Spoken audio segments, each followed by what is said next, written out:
Lu Ye dangles a jade tablet before her eyes, feigning ignorance as he asks what it represents. Chu Ling instantly recognizes the object as her contract and life tablet, the very thing that enslaves her to him.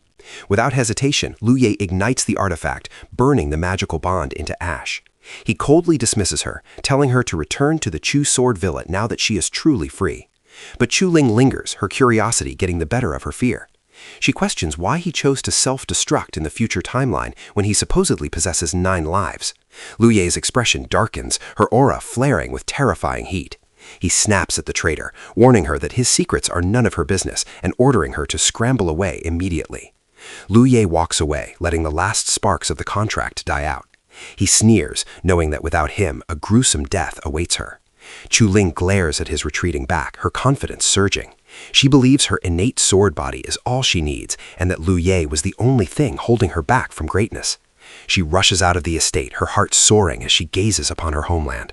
With a bright smile, she calls out to her parents and brother, eager to reunite with the family she missed dearly. Chu Ling struts forward, announcing her return with absolute pride, thinking her life is finally on the right track.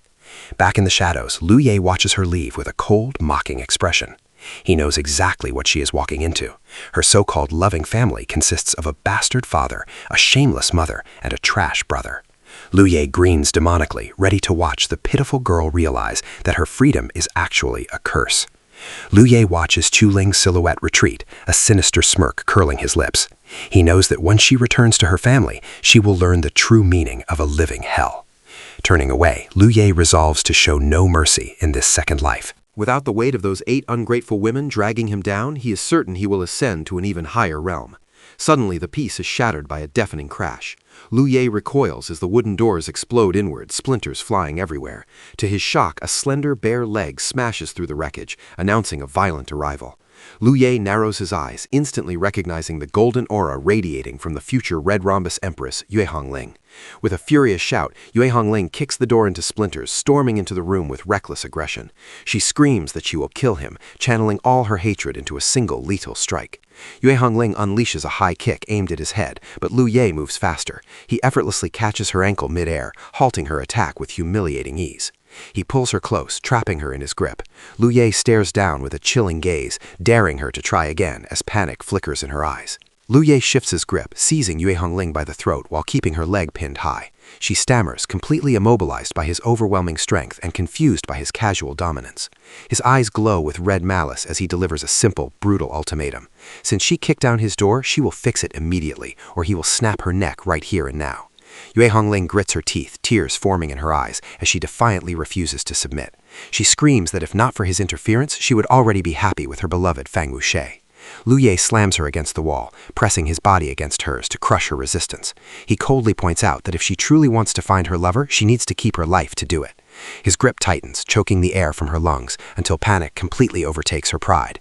Realizing she is still no match for him even in this past life, Yue Hongling frantically nods and agrees to repair the damage. With a dismissive snort, Lu Ye tosses the Empress aside like a sack of trash. Yue Hongling crashes hard onto the floorboards, her grace completely stripped away as she gasps in pain.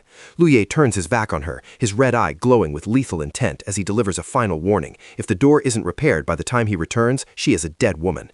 Yue Hongling trembles, clutching her chest as she looks up at him in disbelief. She cries out, asking how he can treat his former Dao companion with such utter cruelty. Tears well up in her eyes as she desperately tries to bargain for her dignity. She pleads that the past is gone, and in this new life they should owe each other absolutely nothing. Leaving the weeping Empress behind, Lu Ye strolls through the sect's breathtaking gardens, where cherry blossoms drift over ancient pavilions. He passes through a moon date, his mind already calculating his next move in this second life. A majestic figure awaits him amidst the falling petals, Bai Qiulan, radiating an aura of cold elegance in her snowy robes. Lu Ye immediately bows, clasping his hands in a show of perfect filial piety toward his master. Bai Qiulan's sharp gaze pierces through him, instantly noticing a fundamental change in his cultivation base. She questions why his signature 9 lives technique has vanished, leaving him with only a single lifeline. Lu Ye doesn't flinch. He smoothly lies, claiming he merged all 9 lives into one in a desperate bid to force a cultivation breakthrough.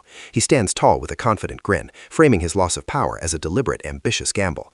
Bai Qiulan assures Lu Ye that she has discovered a method to suppress the chaotic energy, instructing him to forget the past as if it were merely a bad dream. She turns to leave, her voice turning ice cold as she delivers a final warning. She declares that any future rebellion will result in him being purged from the sect immediately. Lu Ye bows his head in feigned submission, loudly promising to etch her command into his heart.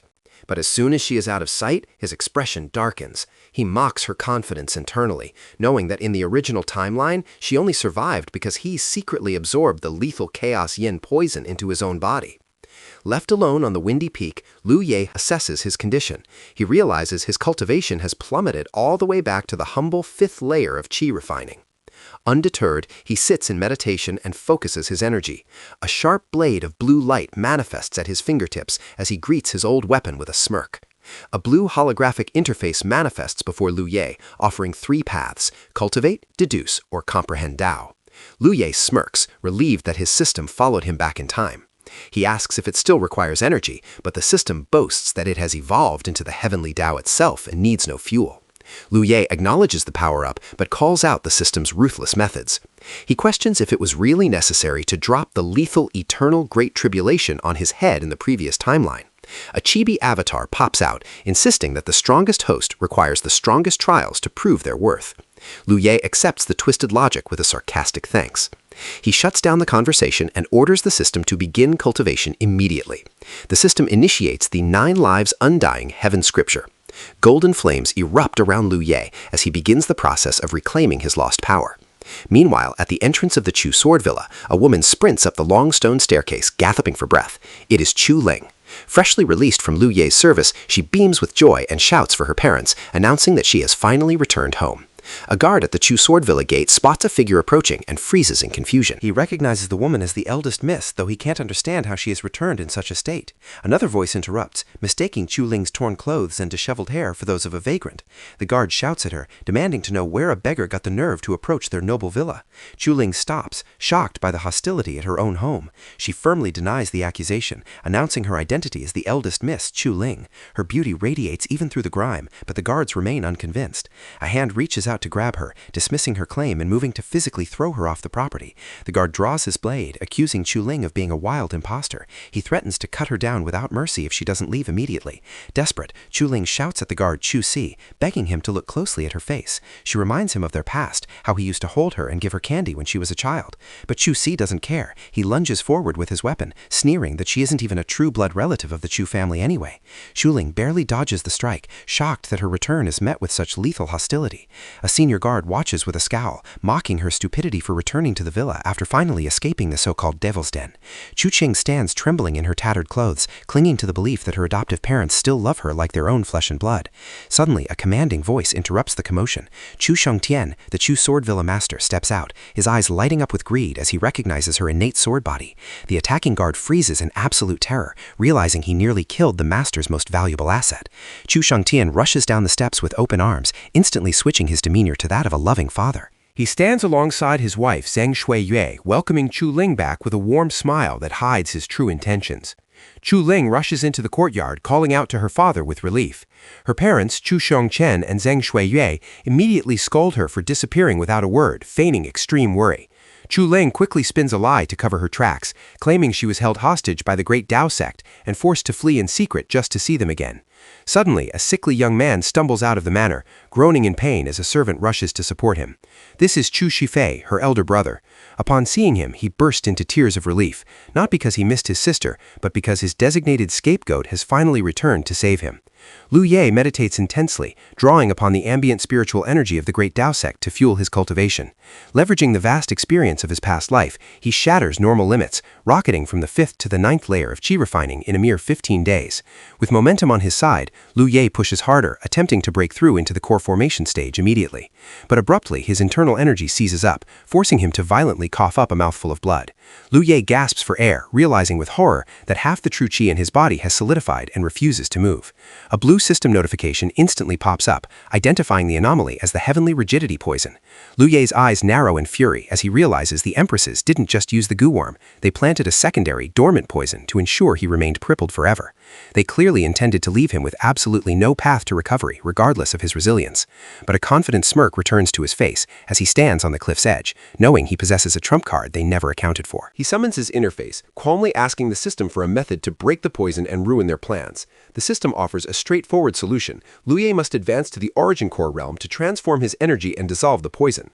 Luye stares at the towering monument, realizing the cruel paradox. He needs the breakthrough to cure the poison, but the poison restricts the very energy required to make that breakthrough. A confident smirk cuts across his face as he remembers a loophole. He once refined a perfect returning origin pill, a treasure capable of forcing an advancement regardless of his condition. In the previous timeline, he foolishly gifted this rare pill to Yue Hongling, but he won't make that mistake again. Luye reaches into a concealed crevice in the rock face, his hand glowing with golden light as he reclaims the hidden stash he left for himself long ago. His red eyes glow with intense focus, but the sharp sound of clashing metal suddenly breaks his concentration. Luye turns his head, his attention shifting to a disturbance unfolding at the sect entrance. A massive announcement floats in the sky, proclaiming a new record by the Great Tao Sect 92nd generation disciple. Yue Hongling has completed Shi refining in just 1 month and 17 days. The sect rewards her heavily for breaking the record: a bottle of peerless returning origin pills, precious artifacts, a legacy disciple slot, and 2 divine abilities. Luye reads the notice with a knowing smirk. It is no surprise that the future Red Rhombus Empress is this talented. Even with his system, he was only 2 days faster than her in his previous life. Wasting no time, Luye leaps from the mountain peak, diving straight into the clouds below. The system chimes in, confused by his sudden departure, asking where its host is headed. Luye plummets through the air with determination. He is heading to the tomb of a void-refining expert to reclaim the returning origin pill, a treasure that rightfully belongs to him, not the traitorous women he once spoiled.